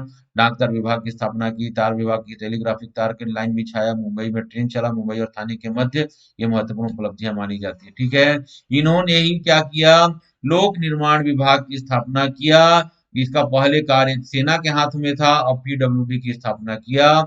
ठीक है। गंगा नहर परियोजना को कंप्लीट कराया और पंजाब दोआ में सिंचाई हेतु जो है नहरों का इन्होंने जाल बिछाया। ठीक है। शिक्षा संबंधी सुधार क्या हो रहे हैं देखिएगा। टॉमसन व्यवस्था देखिएगा, टॉमसन व्यवस्था के अनुसार उत्तर प्रदेश, पंजाब और लोअर बंगाल में स्थानीय परिस्थितियों के अनुरूप भारतीय भाषाओं में शिक्षा की व्यवस्था की गई। वुड डुस्पेज भारत में पश्चिमी शिक्षा का मैग्ना कार्टा कहा जाता है। वुड कैंडिडेट 1854 इसके बाद से भारत में जो है विश्वविद्यालय शिक्षा की नींव पड़ती है। आधुनिक शिक्षा प्रणाली की आधारशिला रखा गया।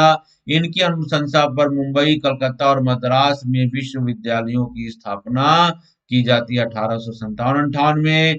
सार्वजनिक शिक्षा निदेशक की नियुक्ति की गई। रुड़की में इंजीनियरिंग कॉलेज की स्थापना की गई। कलकत्ता में कृषि महाविद्यालय बनाए गए। ये महत्वपूर्ण परिवर्तन जो है शिक्षा के संदर्भ में देखेंगे, कुछ सुधार हो रहे हैं। ठीक है, वुड डिस्पैच को आप याद रखिएगा। व्यापार में सुधार क्या किया गया, तो मुंबई, कराची और कलकत्ता बंदरगाह सभी के लिए खोल दिए गए। ठीक है, प्रकाश स्तंभों और तटों का विकास किया गया। नाविकों की स्थिति सुधारने हेतु मर्चेंट सर्विस एक्ट बनाया गया और चाय अफीम की खेती को प्रोत्साहन दिया गया। ठीक है। सामाजिक सुधार के अंतर्गत क्या हो रहे हैं देख रहे हैं, तो 1850 के अधिनियम के अनुसार कोई व्यक्ति धन परिवर्तन करने पर अपनी पैतृक संपत्ति से वंचित नहीं होगा। ठीक है। 1856 में डलहौजी के समय ही विधवा पुनर्विवाह अधिनियम जो है ईश्वर चंद्र विद्यासागर के प्रयासों से पास हुआ। इंपॉर्टेंट पॉइंट है, इसको नोट कर लीजिएगा। ठीक है। अन्य महत्वपूर्ण घटनाएं देखेंगे, इन्हीं के समय 1853 में भारत में पहला मुंबई में सूती वस्त्र मिल स्थापित हुआ कावस जी नाना भाई के प्रयासों से।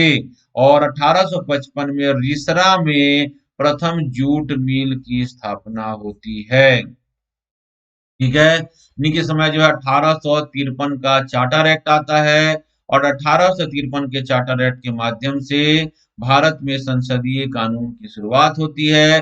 गवर्नर जनरल की काउंसिल का विस्तार कर इसे लेजिस्लेटिव काउंसलर्स कहा गया और भारतीय नागरिक सेवा में प्रवेश हेतु जो है प्रतियोगिता परीक्षाओं का संचालन किया गया, जो हमने 1853 के एक्ट में पढ़ा है। क्लियर चीज है ये। तो ये महत्वपूर्ण परिवर्तन जो है लॉर्ड डलहौजी के समय हो रहा है। ठीक है।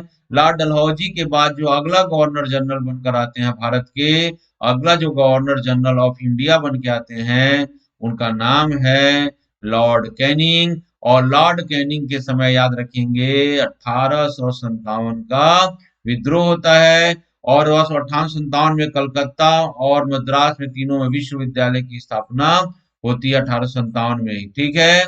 और ईस्ट इंडिया कंपनी का उन्मूलन हो जाता है और भारत शासन अधिनियम 1858 आता है। अब क्या आता है, India government of India act, government of India Bharat शासन अधिनियम 1858 के समय में पारित होता है और इसके माध्यम से अब भारत का गवर्नर जनरल एंड वायसराय कहा जाने लगा और इसके आधार पर इस एक्ट के तहत लॉर्ड कैनिंग जो है भारत के प्रथम गवर्नर जनरल और वायसराय बन जाते हैं। क्लियर चीज है ये। अब जो है ईस्ट इंडिया कंपनी का जो है प्रशासनिक अधिकार भी छीन लेता है। अब भारत जो है ब्रिटिश का एक उपनिवेश बन जाता है और जो है वह ब्रिटिश सम्राट के या सामग्री के अधीन आ जाता है। ठीक है। इन्हीं के समय भारत में जो है भारत परिषद अधिनियम 1861 जो है पारित किया गया। तो ये महत्वपूर्ण जो है गवर्नर जनरल और वायसराय और उनके द्वारा जो किए गए कार्य हैं उसके संदर्भ में आपका क्लास रहा। तो जो गवर्नर जनरलों को मैं विशेष रूप से स्टार लगाया हूं उनको जरूर देखिएगा, एग्जाम पॉइंट ऑफ व्यू से बहुत यह इंपॉर्टेंट होते हैं। क्लियर चीजें। तो आपने 1757 से लेकर 1857-58 तक के गवर्नर जनरल, बंगाल का गवर्नर जनरल और भारत का गवर्नर जनरल के बारे में आपने पढ़ लिया।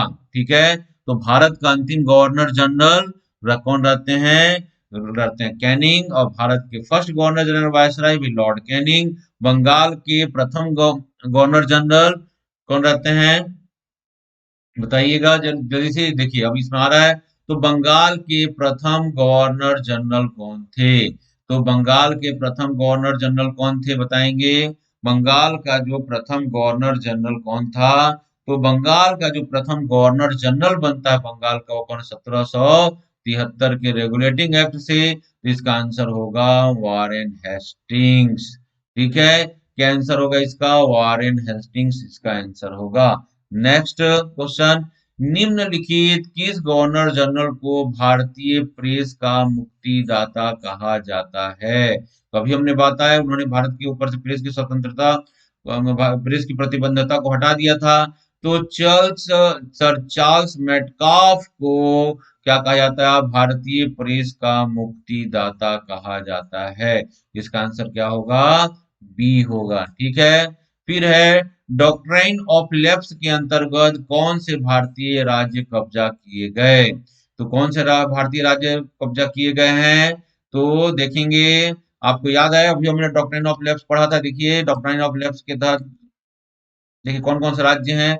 सतारा सबसे पहला आया था, जयपुर आया था, उसके संबलपुर, जयपुर, बघाट, उदयपुर, झांसी और नागपुर।